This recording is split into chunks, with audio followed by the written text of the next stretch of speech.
그 다음으로 이제 우리가 그 성례에 대해서, 세례에 대해서 살펴봤고, 그 다음 살펴보게 된 성찬에 대해서 우리가 살펴보겠는데요.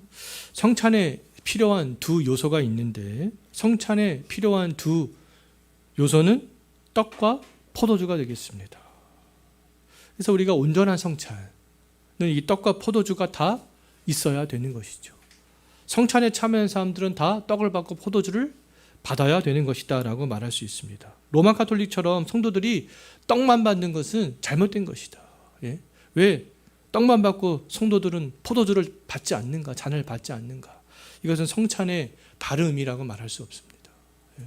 우리 성찬에 참여하는 모든 사람들은, 집례하는 사람도 참여하는 사람도 다 동일하게 다 이 떡과 잔을 받는 것이 성경적인 것이다 라고 말할 수 있습니다. 마태복음 26장 26절로 8절 한번 읽어봅니다. 그들이 떡을 먹을 예수께서 떡을 가지사 축복하시고 떼어 제자들에게 주시며 이르시되 받아서 먹으라, 이것은 내 몸이니라 하시고, 또 잔을 가지사 감사기도 하시고 그들에게 주시며 이르시되 너희가 다 이것을 마시라, 이것은 죄 사함을 얻게 하려고 많은 사람을 위하여 흘리는 바 나의 피 곧 언약의 피니라. 떡과 잔을 다 먹고 마셔야 되는 것이죠. 이 성찬의 그런 의미가 무엇이냐라고 했을 때, 성찬은 예수 그리스도의 대속의 죽음을 보여주는 그런 예식이라는 것이죠.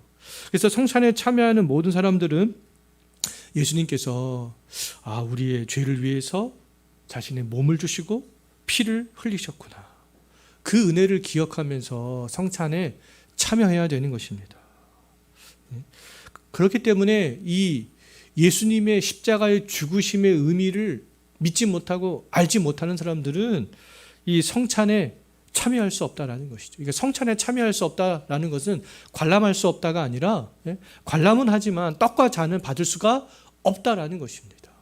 그렇기 때문에 이 십자가의 대속의 의미를 아는 사람들이 이 성찬에 참여해야 된다라고 말할 수 있어요. 자, 세 번째로 우리가 이 성찬에 대해서 살펴볼 것은, 이 성찬에 대한 다양한 주장들이 있습니다. 첫 번째로 이 로마 가톨릭의 주장이 있는데, 그들은 어떻게 주장을 하냐면 일명 화채설이다라고 말합니다.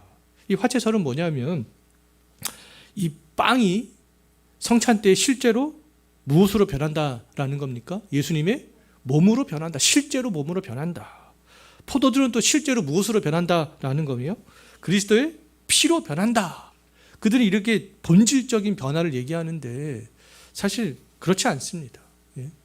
빵이 진짜 예수님의 몸으로 변하고 잔이 예수님이 진짜로 피로 변하는 것이 아니죠.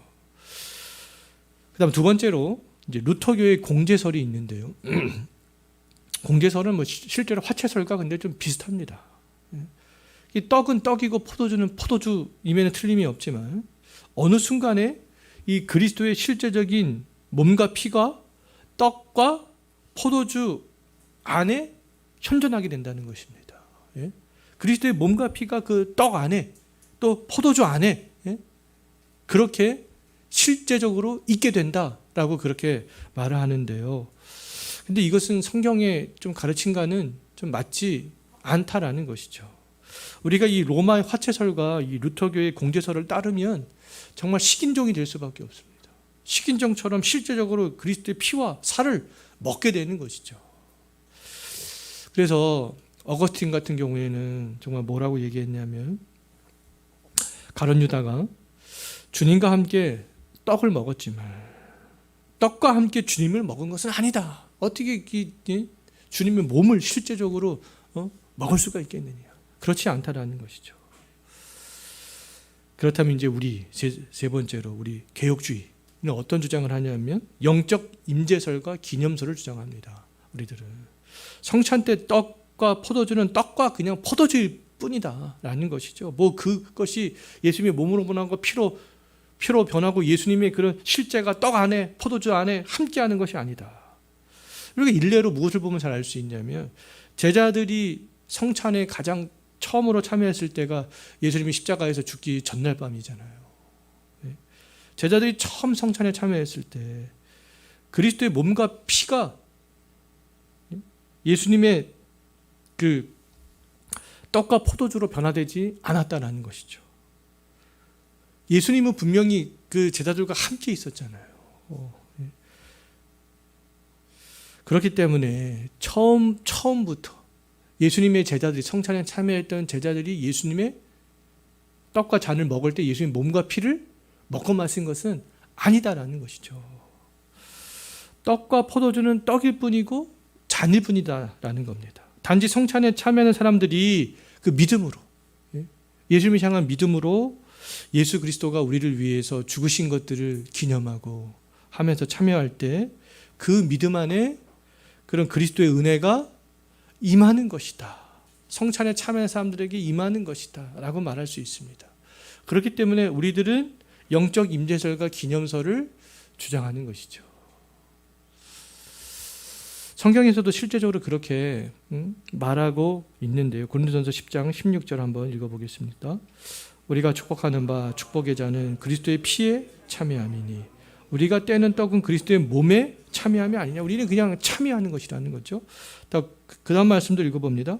내가 너희에게 전한 것은 주께 받은 것이니 곧 주 예수께서 잡히시던 밤에 떡을 가지사 축사하시고 떼어 이르시되 이것은 너희를 위하는 내 몸이니 이것을 행하여 나를 기념하라 하시고 식후에 또한 그와 같이 잔을 가지시고 이르시되 이 잔은 내 피로 세운 새 언약이니 이것을 행하여 마실 때마다 나를 기념하라 하셨으니 너희가 이 떡을 먹으며 이 잔을 마실 때마다 주의 죽으심을 그가 오실 때까지 전하는 것이니라.